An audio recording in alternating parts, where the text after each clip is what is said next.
दोस्तों आज हम आपको एक ऐसे देश की सैर पर ले जाने वाले हैं जो है तो इस्लामिक देश, पर वहां के लोगों पर इस्लाम धर्म मानने की पाबंदी नहीं है। इस देश में 1963 से लेकर आज तक आपातकाल लगा हुआ है। एक ऐसा देश जहां के संविधान के हिसाब से वहां का राष्ट्रपति केवल मुसलमान ही बन सकता है। जी हाँ, एक ऐसा देश जहां दुनिया का सबसे पुराना शहर बसा हुआ है।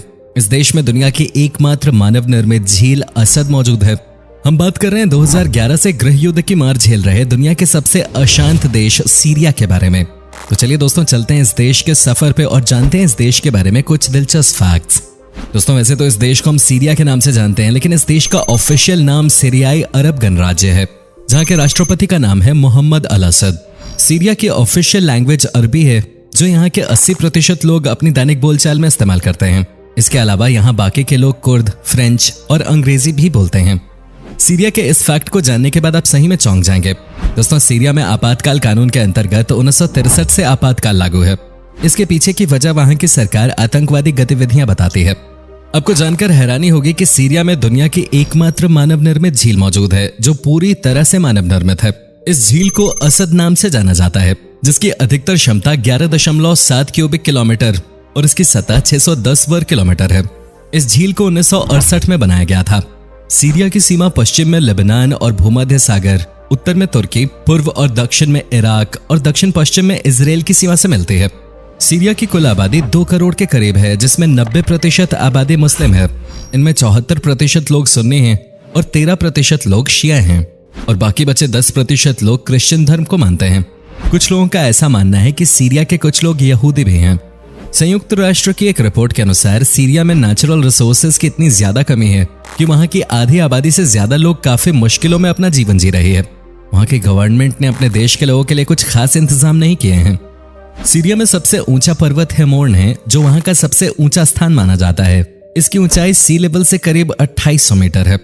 दुनिया का सबसे पुराना और रिहायशी शहर दमास्कस सीरिया में ही है। इसे सबसे पुराना शहर इसलिए भी कहा जाता है क्योंकि इस शहर की खुदाई में मिले अवशेष इस शहर के पुराने होने की बात सिद्ध करते हैं। इसी आधार पर इस शहर में मानवीय सभ्यता की तारीख 9000 ईसा पूर्व मानी जाती है। आमतौर पर सीरिया के नागरिकों को किसी एक धर्म को मानने की सख्ती नहीं है, क्योंकि यहाँ का संविधान यहाँ के लोगों को किसी भी धर्म को मानने की आजादी देता है। हालांकि सीरिया में इस्लाम धर्म को सबसे ज्यादा मान्यता दी जाती है।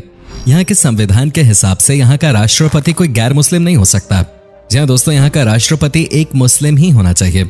सीरिया को यूरोप और एशिया को जोड़ने वाली कड़ी भी माना जाता है।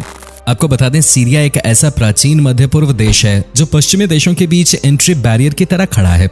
सीरिया तुर्क साम्राज्य के बाद 1920 में फ्रांस के अधीन हो गया था, लेकिन कुछ सालों बाद सीरिया के लोगों में आजादी की जंग छिड़ गई और सन 1946 में सीरिया पूरी तरह से आजाद हो गया। वैसे इस देश के प्राचीन समय में रोमन, ग्रीक, अरब और तुर्क शासक रहे हैं, यानी इस देश का इतिहास गुलामी भरा रहा है। शोधकर्ताओं के अनुसार सीरिया देश का नाम सीरियाई शब्द अससुर से निकला है, जिसका मतलब होता है राजकुमार। है ना कमाल की बात। सीरिया के लिए सबसे खराब बात यह है कि सीरिया वहां के राजघराने की वजह से 2011 में गृह युद्ध जैसे अभिशाप में फंस गया था। इस युद्ध की शुरुआत वहां के राजघराने के असद को उखाड़ने के लिए की गई थी, जिसके परिवार ने पिछले 4 दशक से सीरिया पर शासन किया है। सीरिया के बारे में एक इंटरेस्टिंग फैक्ट ये है कि अमेरिकी लोगों का सीरिया से पुराना कनेक्शन है। अमेरिका के कुछ नामी गिरामी लोगों की जड़ें सीरिया से जुड़ी हैं, जिसमें स्टीव जॉब्स और मरे अब्राहम शामिल हैं। इस देश में पत्रकारों का बुरा हाल है और आज के समय में यह देश पत्रकारों के लिए सबसे खतरनाक देश बन गया है। इसके पीछे की वजह 2011 से चल रहा गृह युद्ध है, जिस वजह से सीरिया में 2014 से लेकर अब तक 14 पत्रकारों की हत्या कर दी गई है। सीरिया में गृह युद्ध बहुत जटिल होता जा रहा है। इस देश के राष्ट्रपति असद को विदेशी सेना का बड़ा समर्थन मिल रहा है, जिसमें रूस और ईरान शामिल है। इसके साथ ही इस देश को आईसिस का समर्थन भी मिलता है, इसलिए सीरिया को आईसिस का इलाका भी कहा जाता है। सीरिया देश का संपूर्ण आकार अमेरिका के पेंसिल्वेनिया से लगभग 1.5 गुना ज्यादा बड़ा है।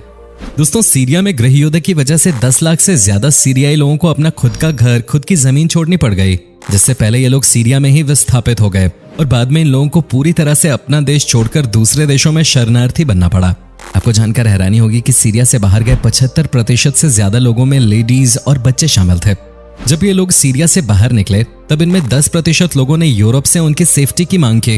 अब ऐसे में यूरोप के अंदर सबसे बड़ा सवाल ये खड़ा हो गया कि कौन सा देश इन लोगों को सुरक्षा प्रदान करेगा। इससे सीरिया में राजनीतिक तनाव पैदा हो गया था। सीरिया की राजधानी दमास्कस है, जिसे पहले डमसिक कहा जाता था। इसका मतलब होता है पानी से भरी जगह। इस जगह को जैस्मिन सिटी भी कहा जाता है। सीरिया को 2011 में अरब लीग से पूरी तरह से निलंबित कर दिया गया था। आपको जानकर हैरानी होगी कि सीरिया में कुछ सड़कें आज भी ऐसी हैं जो 4000 वर्ष से भी पुरानी हैं और आज के समय भी इन सड़कों की कंडीशन काफी अच्छी है, जिन्हें आज भी लोग आने जाने के लिए इस्तेमाल करते हैं। 21वीं सदी में अगर देखा जाए तो सीरिया के आज के समय का सीरियाई गृह युद्ध सबसे खतरनाक और दर्दनाक मानवीय संकट बन चुका है। दोस्तों, आप सीरिया की गरीबी का अंदाजा इसी बात से लगा सकते हैं कि यहाँ के 60% से ज्यादा लोग बेरोजगारी की मार झेल रहे हैं और यही वजह है कि यहाँ के लोग रोजमर्रा की अपनी बेसिक जरूरतों को भी पूरा नहीं कर पाते हैं। इसीलिए यहाँ बीमारियों के कारण लोग समय से पहले ही दुनिया छोड़कर चले जाते हैं। सीरिया में साल 2011 से शुरू हुए गृह युद्ध की वजह से यह देश आज 20 साल पीछे चला गया है। इसी वजह से 21वीं सदी में सीरियाई शरणार्थी दुनिया का सबसे बड़ा मानवीय संकट बन के खड़ा हो गया है। सीरिया के ज्यादातर शरणार्थी 18 वर्ष से कम के हैं। अगर बात सीरियाई शरणार्थियों की करें तो तुर्की देश में 25 लाख से ज्यादा सीरियाई शरणार्थी बसे हुए हैं, जो किसी भी दूसरे देश से कहीं ज्यादा है। वहीं लेबनान देश में 15 लाख से ज्यादा सीरियाई बसे हुए हैं और यह आंकड़ा इतना बड़ा है कि इस देश में हर 5 में से 1 इंसान सीरियाई शरणार्थी है। सीरिया में 2011 में गृह युद्ध शुरू हो गया था, जैसा कि हम आपको पहले भी बता चुके हैं, जिसमें 25,000 से ज्यादा लोग मारे गए थे। और आपको जानकर हैरानी भी होगी और सीरिया के लोगों के लिए दुख भी होगा कि सीरिया में हर हफ्ते 130 से ज्यादा लोगों को मौत की नींद सुला दिया जाता है। साल 2016 की रिपोर्ट के अनुसार दुनिया में सीरियाई शरणार्थियों की संख्या दुनिया के दूसरे देशों के मुकाबले सबसे ज्यादा हो गई है। ये बात सीरिया के लिए अभिशाप है और इस बात से आप अंदाजा लगा सकते हैं कि धीरे धीरे सीरिया अपना अस्तित्व खोता जा रहा है और जो लोग वहां रह रहे हैं उनके लिए सीरिया नर्क के समान बनता जा रहा है। सीरिया के शरणार्थियों के लिए सबसे अच्छी बात यह है कि कई विकसित देश जैसे रूस, जापान, सिंगापुर और दक्षिण कोरिया ने सीरियाई शरणार्थियों को अपनाने की बात दुनिया के सामने रखी है। तो दोस्तों, सीरिया के बारे में हमारी ये जानकारी कैसी लगी हमें कमेंट करके जरूर बताएं। वीडियो अच्छी लगी हो तो इसे लाइक कर दीजिएगा और दुनिया के बाकी देशों के बारे में ऐसी ही इंटरेस्टिंग वीडियोस देखते रहने के लिए हमारे चैनल को सब्सक्राइब करना मत भूलिएगा। Thank you.